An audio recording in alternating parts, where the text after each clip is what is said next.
we're going to jump right on in and continue the thought process here as we introduce our players. Top right-hand corner of 2,000 Atmospheres, our red Terran player playing for Team NV. This is Bunny.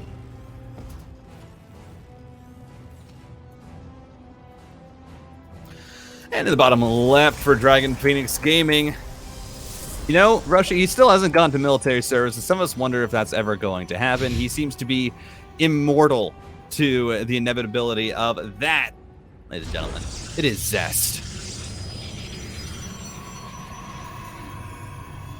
Yeah, it's kind of interesting to think about the military service for some of the mainstay players anymore. So many of them have already gone and done their time, which is creating a bit of a vacuum here where we're starting to think about players who have been in the scene forever and they're returning to StarCraft, and now it's just kind of off the table, right? We don't have to worry about their age really inhibiting their opportunities in StarCraft. I mean, whether or not it inhibits their play style or their ability to perform at the top level, well, that remains to be seen. We're seeing plenty of the scene age right along with them, but being able to explore what the older generation of StarCraft 2 is able to contribute is certainly turning out to be a fun endeavor. But that's not going to take away from the fact that Zest right now going for a proxy Stargate here in game number 1. Yeah, and I mean, along that conversation, I think it's kind of been proven that, you know, age really isn't as big of a deal as it used to be. It was this massive stigma that, you know, once you got over 22, 23, it was oh, this person's old.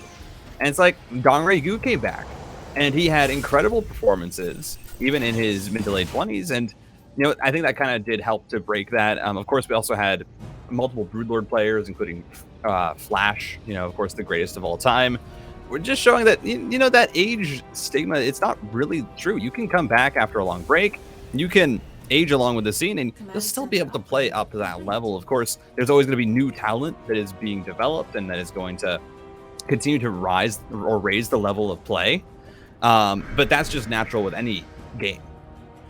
All right, well, Bunny did scout this Oracle coming in, or at least it did scout the Stargate. Is it going to be able to really do much against the Oracle? Absolutely. The Widowmine just plucks it out of the sky. So that, I mean, is pretty much all the way shut down, right? There's not going to be anything else coming out of the Stargate. Stalker's going to take away almost, I guess against just Hellions, that might not be too terribly long to go and try and defend, but I think if you are Zest, you just assume that that's a lost cause at this point. But look at this, it's such a quick third Nexus here. Ooh. On the heels of what looks to be a mine drop, and that's going to get deflected at least for the time being by Zest. Wow, I mean, this is a very, very brazen play here for the blue Protoss. Yeah, I mean, it was interesting positioning because I'm pretty sure Bunny thought there's no way there's any units in the middle of the map, so I'm actually going to fly my medevac there to make sure that it doesn't get scouted. Unfortunately, Zest was moving out with Stalkers at the exact same time. As here we go, 5 Stalkers. They can two-shot that medevac. Oh, just barely can't. As the Widowmine shots are going to go off, Bunny retargeting is only going to get in total 5 probes, but also snipes 2 Stalkers alongside the Oracle he's already gone. He's going to try and save. Oh, I can't save the Widowmine. But can also just keep Zest in his base for a little while with the chase down of these Widowmines. And the Phoenix that has been built will be able to at least get one. Oh, is this Widowmine? The little Widowmine that could rush. He's going to try and escape. I actually think he might be able to get out. Oh, no, the Stalker catches up. That's how could you? But honestly, all in all, the fact that was scouted and Bunny still gets the 5 probes and even knocks down a few Stalkers, and now with the Hellions making their way on in. Ooh, only gets 1 so far. Can find a second, but I mean, it's a lot in there, but I think still finds damage to make it worthwhile. And it wasn't, of course, I think as much damage as you would ideally like with a 4 Widowmine drop. That's a bigger investment than 3 that you usually see, but still Bunny being able to get something done with it. And behind this, of course, it was in early CC. This wasn't anything like a factory before command center. And behind all this, there's a tank already at home. His Stimment and Comet Shield's on the way, so he should be plenty protected against this blink attack that Zest is going for. And actually, Zest is just going to fly on in, lifts up the tank with some great body blocking here with the Marines. He's going to get off 2 volleys, and this is just a beautiful defense from Bunny.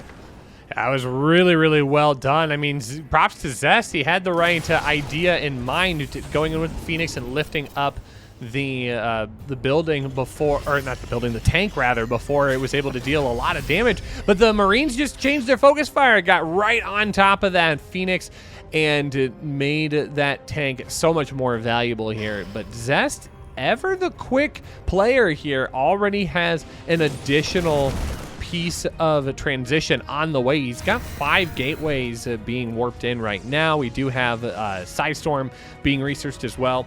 Bunny does have a little bit of pressure out on the map, but honestly, look at the supply here, Titan. 98 to 69. This is not a nice position from Zest to really play from.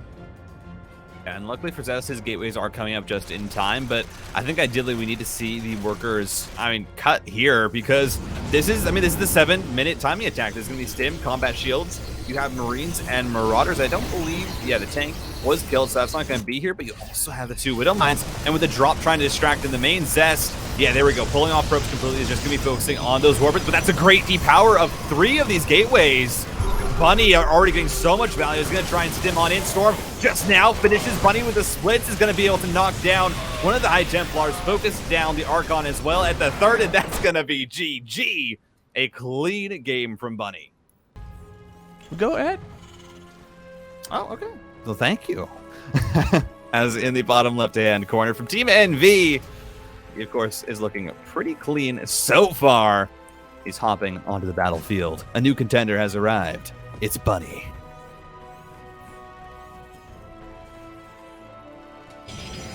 And in the top right, his opponent, the blue Protoss player from Dragon Phoenix Gaming. This is Zest.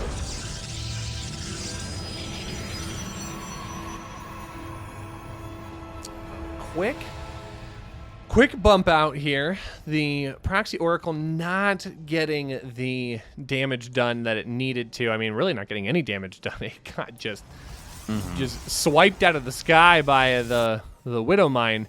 It's a matter of whether or not Zest wants to try and go for the same type of build here in game number 2. I mean, Glittering Ashes has some options. I mean, if you try and get all the way out to the left-hand side of the map, a proxy Stargate would potentially work well in this game as well, because you've got so much of that dead space that you could potentially dive back and forth between. But I also think that Bunny might be a bit more aware even of what might be coming his way. And on top of that, I mean, he did such a great job defending it game number 1. There's no reason why game number 2 should be any different as long as it's on his mind. Yeah, I think the big deal was there at the opening for Bunny. He went barracks into immediate CC. A single Marine was produced and then immediately into the reactor on the barracks so that it finishes at the same time as the factory. This means that he gets out 2 early Hellions for scouting. And then behind it, of course, he puts down that starport.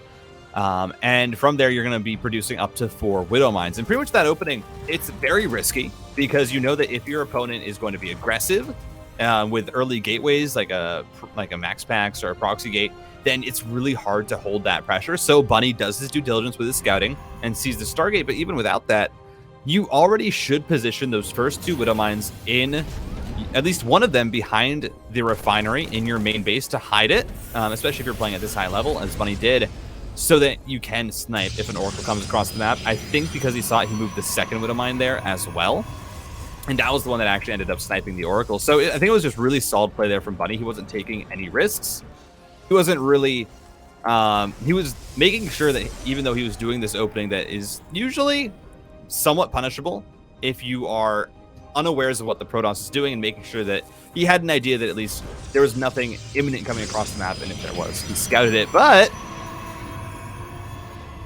seems like Zest doesn't want these games to go long, Rushi, because that's a Dark Shrine at 3 minutes. Well, it's a Dark Shrine in such a weird place, too, right at the front ramp. I mean, if Bunny gets even one Hellion to just peek up the ramp, it's over. It's just there. I mean, you're not gonna expect to see a cannon there, and that's about the only other thing. I mean, alongside a shield battery that's going to be that size and shape on the ramp.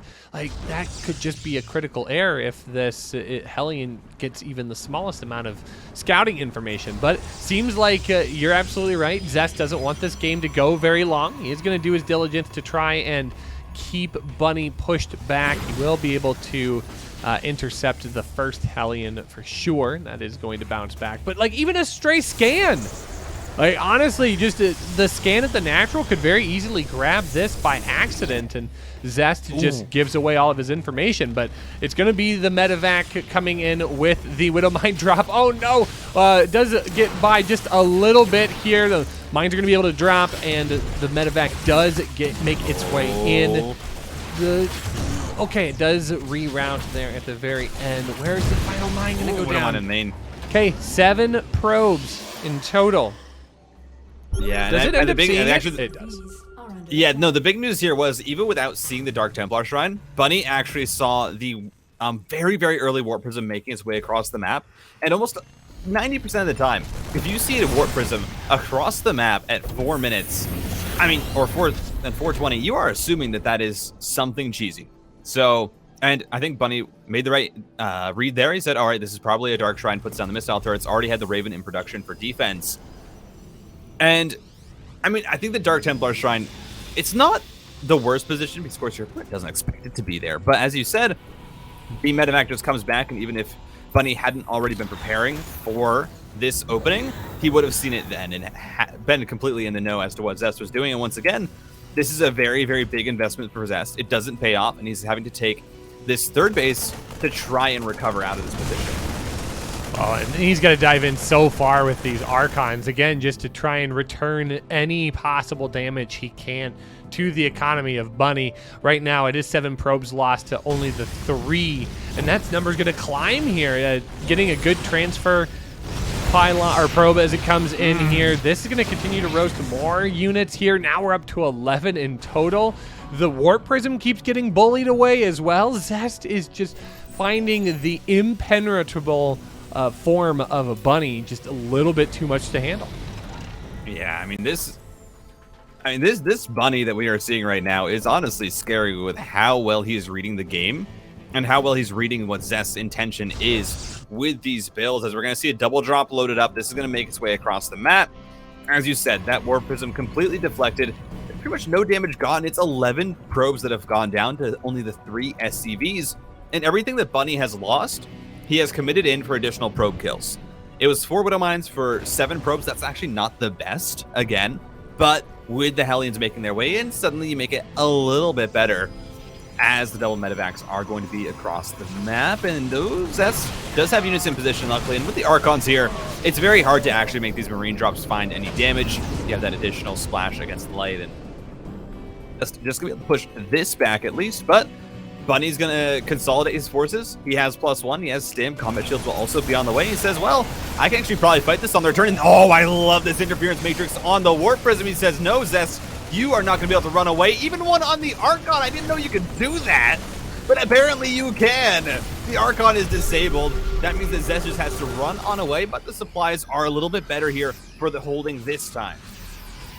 Well, I mean, this is still a really awkward position here. Giant blink forward here. Zest committing to the fight, but Bunny has so much more to work with. He's got a tank sieged up in the back left corner. So many of these units go down. The Archon goes down. What's even going to be here? Charge hasn't even started yet. It's just now getting underway. There's nothing here to stop all of this Bioforce. The Stalkers have to blink forward just to interfere between this push and the inevitable doom that's coming forward. Look at how slow those Zealots are. TitanOnFire. I just don't think that Zest has what he needs here. He's going to pop his shield battery overcharge, but now Bunny able to position off to the left-hand side. There's mines, there's tanks, there's bio, there's GG.